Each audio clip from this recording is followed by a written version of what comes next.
السلام علیکم ورحمۃ اللہ وبرکاتہ۔ الحمدللہ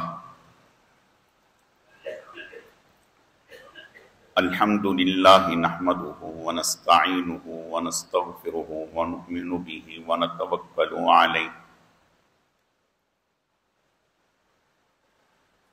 ونعوذ باللہ من شرور انفسنا ومن سیئات اعمالنا من يهده الله فلا مضل له ومن يضلله فلا هادي له ونشهد أن لا إله إلا الله وحده لا شريك له ولا نظير له ولا مثل له ولا مثال له ونشهد أن سيدنا وسندنا وشفيعنا ومرشدنا ومولانا وملجانا محمد وبارك وسلم وصل عليه أعوذ بالله من الشيطان الرجيم بسم الله الرحمن الرحيم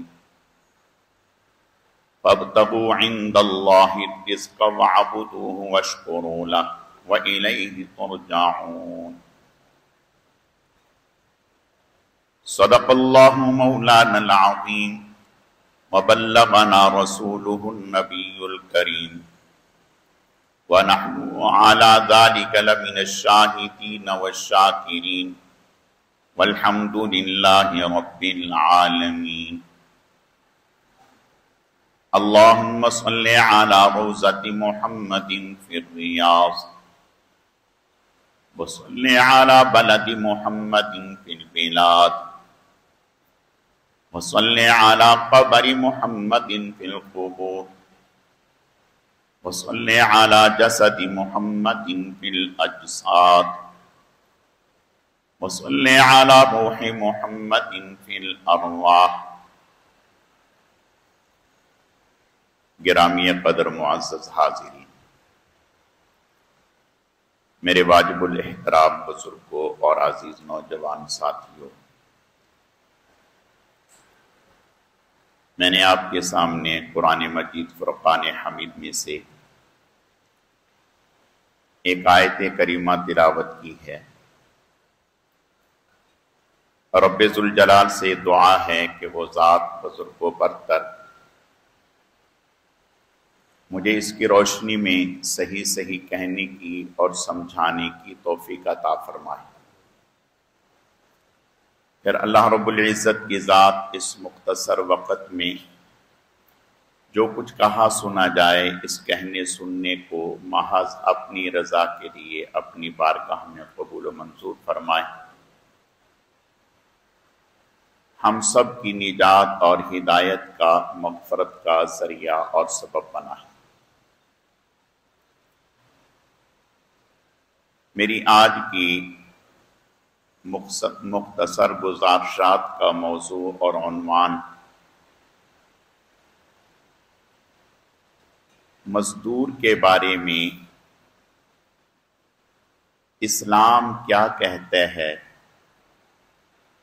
اسلام مزدور کو کیا حقوق دیتا ہے، کیا عزت دیتا ہے، کیا مرتبہ اور مقام دیتا ہے، یہ عنوان ہے۔ اسی سے متعلق چند باتیں عرض کرنی ہیں۔ اللہ رب العزت صحیح صحیح کہنے کی، سمجھانے کی، سمجھنے کی، عمل کرنے کی توفیق عطا فرمائے۔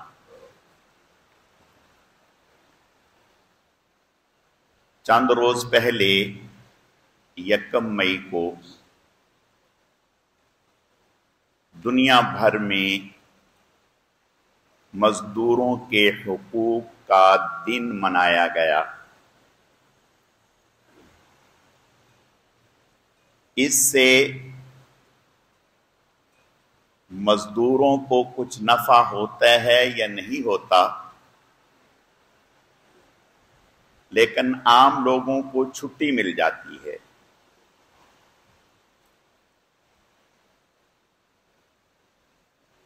یہ دن کیوں منایا جاتا ہے؟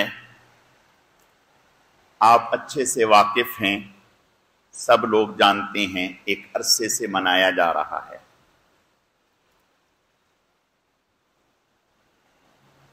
دنیا نے تو مزدور کے حقوق کے حوالے سے آج بات کی ہے، لیکن اسلام نے اور جناب رسول اللہ صلی اللہ علیہ وسلم نے اور قرآن نے مزدور کے حقوق 1400 سال پہلے بیان کر دیے۔ اسلام عام قوانین اور دستور کی طرح کوئی دستور نہیں ہے کہ جس نے بس بیان کر دیا اور ختم، بلکہ اسلام دین جانبین کو، آجر کو بھی، اجیر کو بھی، مستاجر کو بھی اور کام کرنے والے مزدور کو بھی، دونوں کو اس بات کی تعلیم دیتا ہے کہ دونوں کے پیش نظر دونوں کے مفادات ہوں۔ جو آجر ہے، کام کرانے والا ہے، اس کے پیش نظر مزدور کی رعایت ہو۔ آپ صلی اللہ علیہ وسلم نے، بخاری شریف کی روایت ہے کتاب الایمان میں،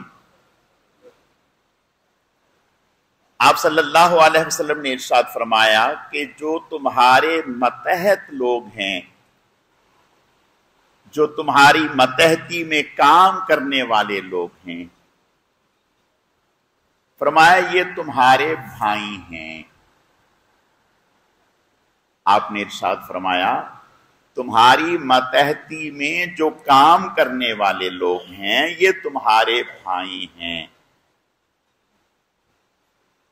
تم ان کا خیال رکھو۔ گویا اس بات کی طرف اشارہ کر دیا کہ اگر ہمارا بھائی ہماری متحدی میں کام کر رہا ہو تو جو جذبات اور احساسات ہمارے اپنے بھائی کے لیے ہوتے ہیں وہ اس مزدور کے لیے، اس متحدی میں کام کرنے والے کے لیے بھی ہونے چاہیے۔ اگر ہمارا بھائی کبھی لیٹ آ جاتا ہے تو ہم چشم پوشی کرتے ہیں، سستی کر لیتا ہے، چشم پوشی کر جاتے ہیں، کام میں غلطی کر لی تو چشم پوشی کر لی، تو آپ نے ارشاد فرمایا کہ یہ تمہارے بھائی ہیں۔ اور اسی طرح آپ صلی اللہ علیہ وسلم نے جو مزدور ہے، کام کرنے والا، اس سے بھی اس بات کا حکم دیا کہ تم کام محنت سے، دیانتداری سے، نیک نیتی سے کرو۔ یعنی دونوں کو حکم دیا، اس کو حکم دیا کہ تم محنت سے کام کرو، دیانتداری سے کام کرو، اپنا کام سمجھ کر کرو، اور تمہاری پوری کوشش ہو کہ ہمارے جو مالک ہے اس کے کام میں نقصان نہ ہو۔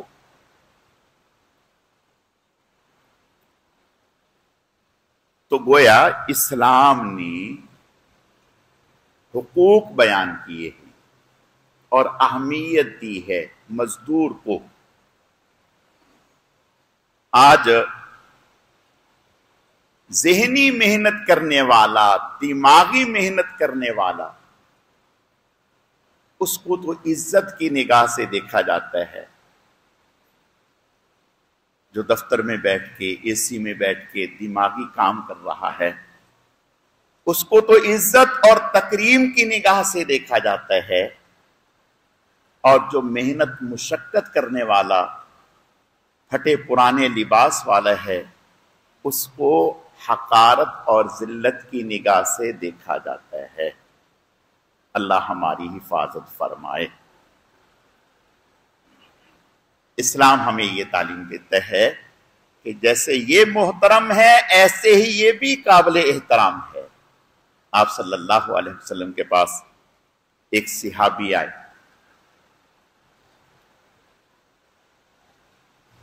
ان کے ہاتھ جگہ جگہ سے کالے دھبے پڑے ہوئے،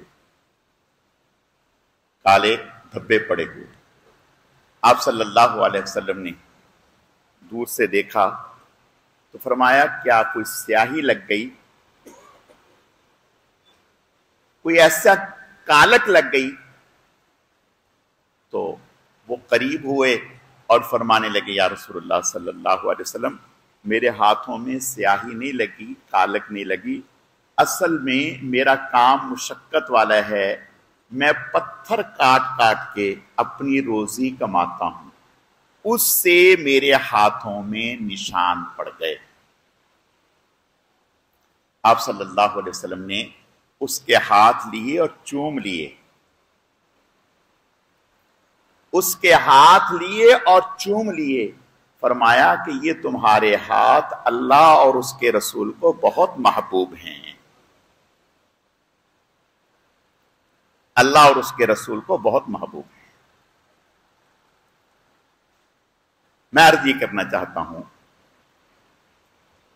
کہ آج دنیا صرف شور شرابہ کرنے پر ہے، حقیقت میں اس دن میں بھی جو محنت کرنے والا، مزدوری کرنے والا ہے، وہ اس دن بھی محنت اور مزدوری میں لگا ہوا ہے، اس کے بغیر اس کا گزارا نہیں۔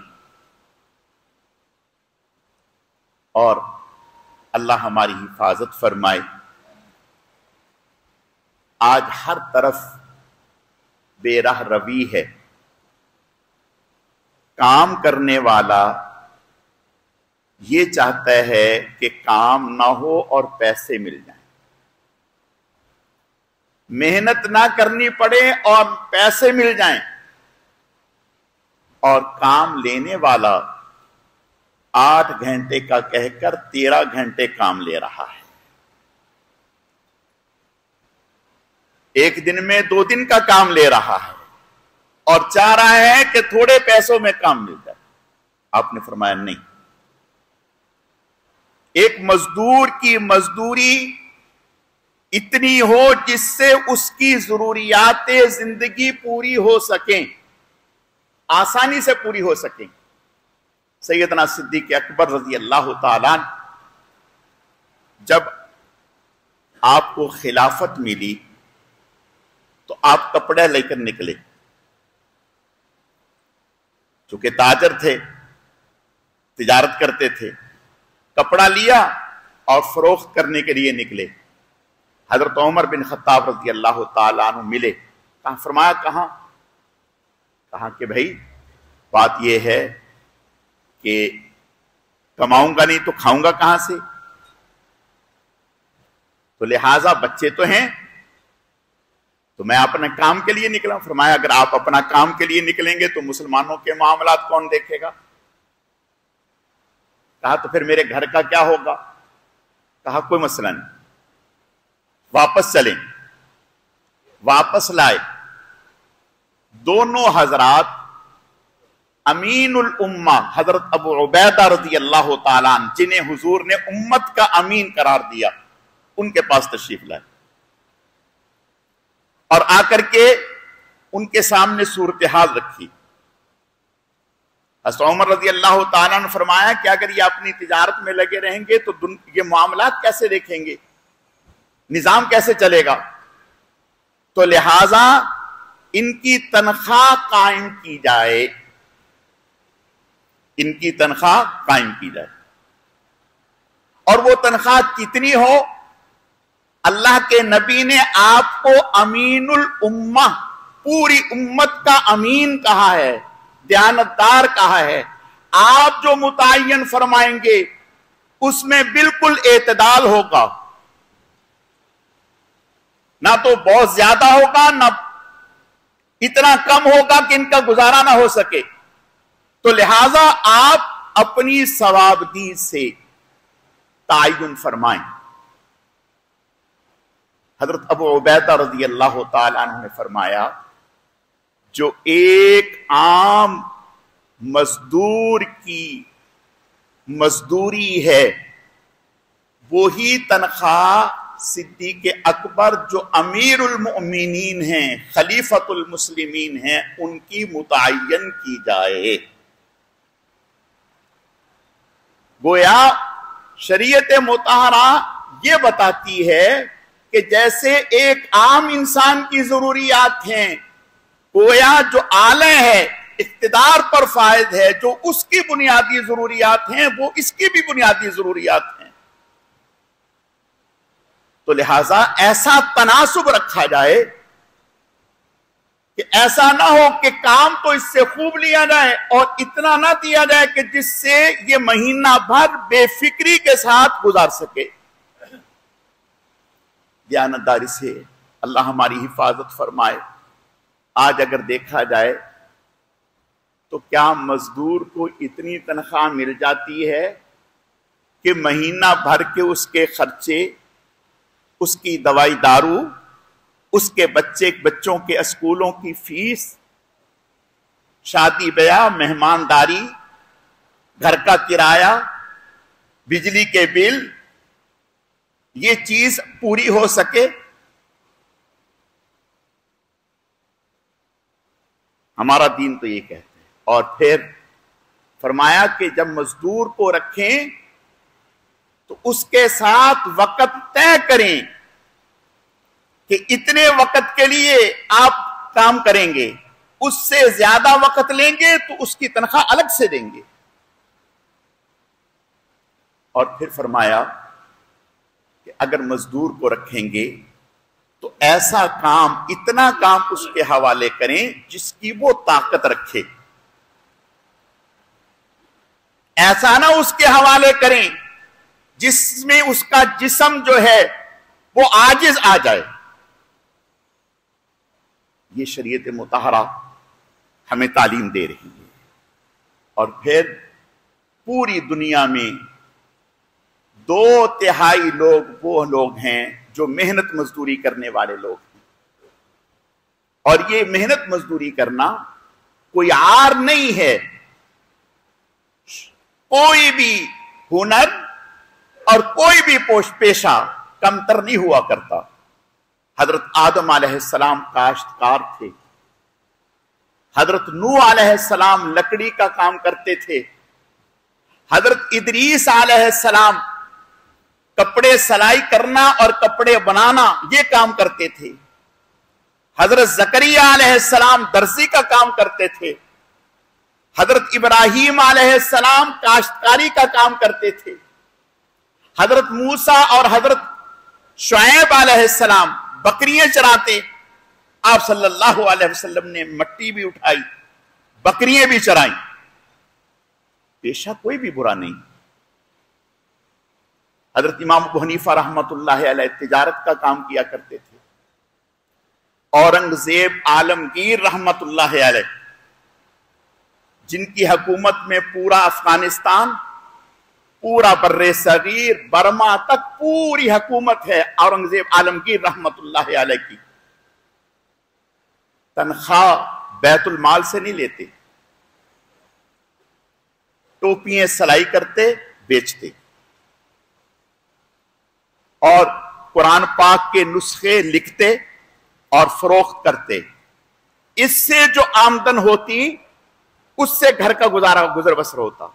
یہ بادشاہ ہے اور اتنی بڑی سلطنت کا مالک ہے۔ اس وقت کے بہت بڑے عالم جو اورنگزیب عالمگیر رحمت اللہ علیہ کے استاذ تھے، ان کی خدمت میں تشریف لائے، استاذ تھے، ملا جیون نام لکھے، بڑا علمی کام ہے ان کا۔ جب تشریف لائے اورنگزیب عالمگیر رحمت اللہ علیہ نے ان کا بڑا اکرام کیا۔ جب جانے لگے تو انہیں ایک دونی پیش کی، 2 آنے جس کو کہتے ہیں وہ پیش کیے، اور رخصت کرنے کے لیے دور تک گئے.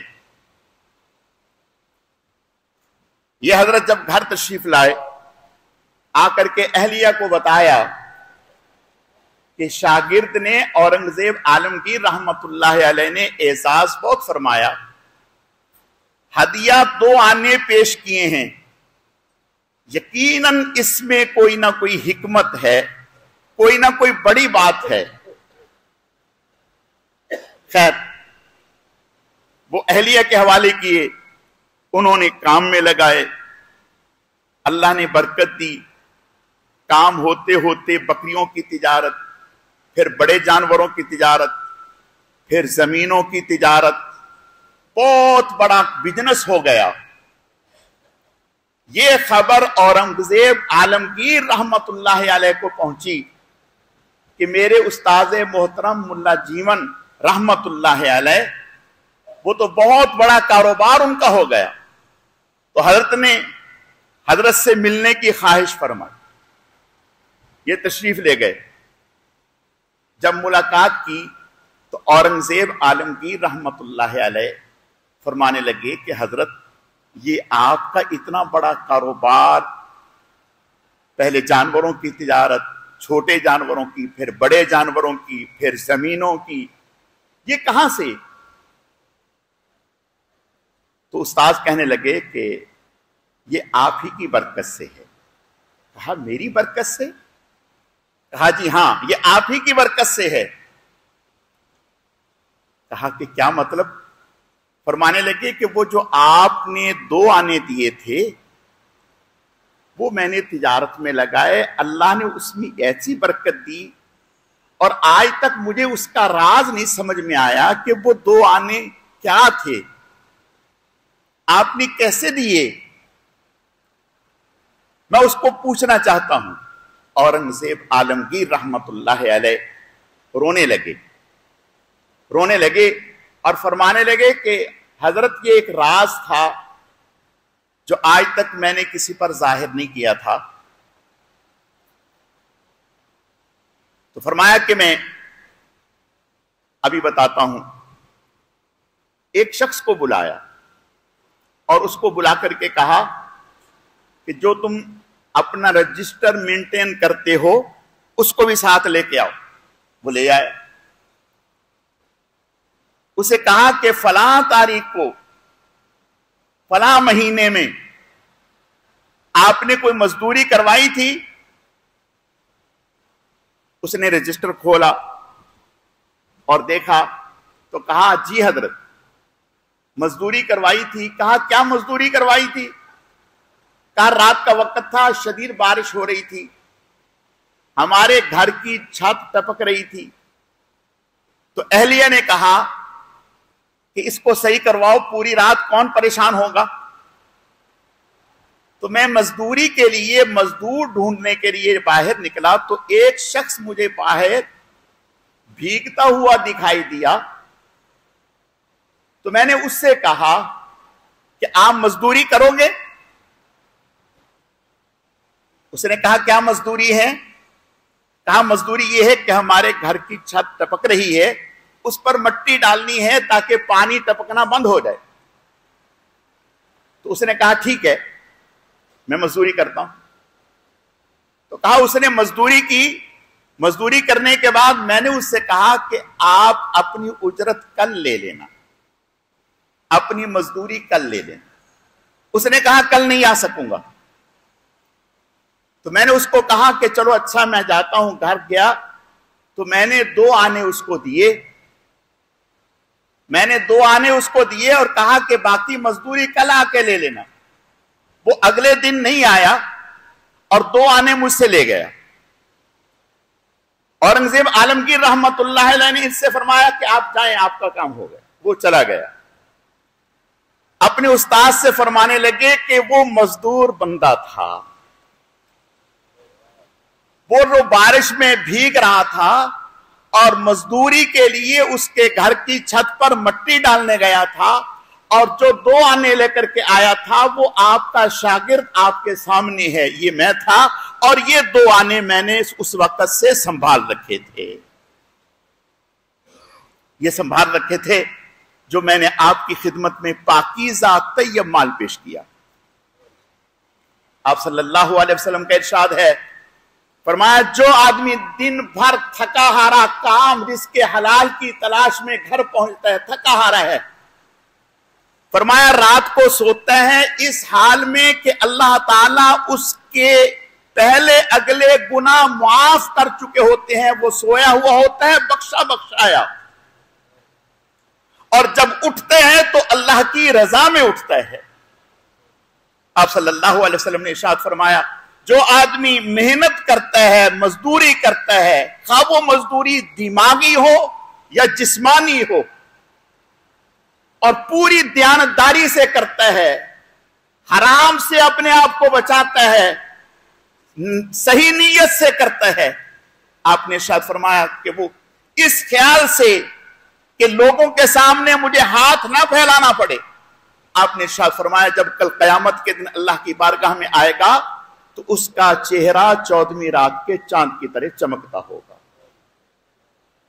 حضرت عمر بن خطاب رضی اللہ تعالیٰ عنہ فرماتے ہیں اگر کوئی شخص رزق حلال کمانے کے لیے بازار میں بیٹھا ہے، اپنے کاروبار کی جگہ پر بیٹھا ہے، اپنی دکان پہ بیٹھا ہے، اپنے کارخانے میں بیٹھا ہے، اپنے دفتر میں بیٹھا ہے رزق حلال کمانے کے لیے، اور اس کو موت آ جاتی ہے کسی بھی وجہ سے، اس کو موت آ جاتی ہے، حضرت عمر بن خطاب رضی اللہ تعالیٰ عنہ فرماتے ہیں اس سے زیادہ اچھی موت اور کسی انسان کی نہیں ہو سکتی، اس سے زیادہ اچھی موت اور کسی انسان کی نہیں ہو سکتی۔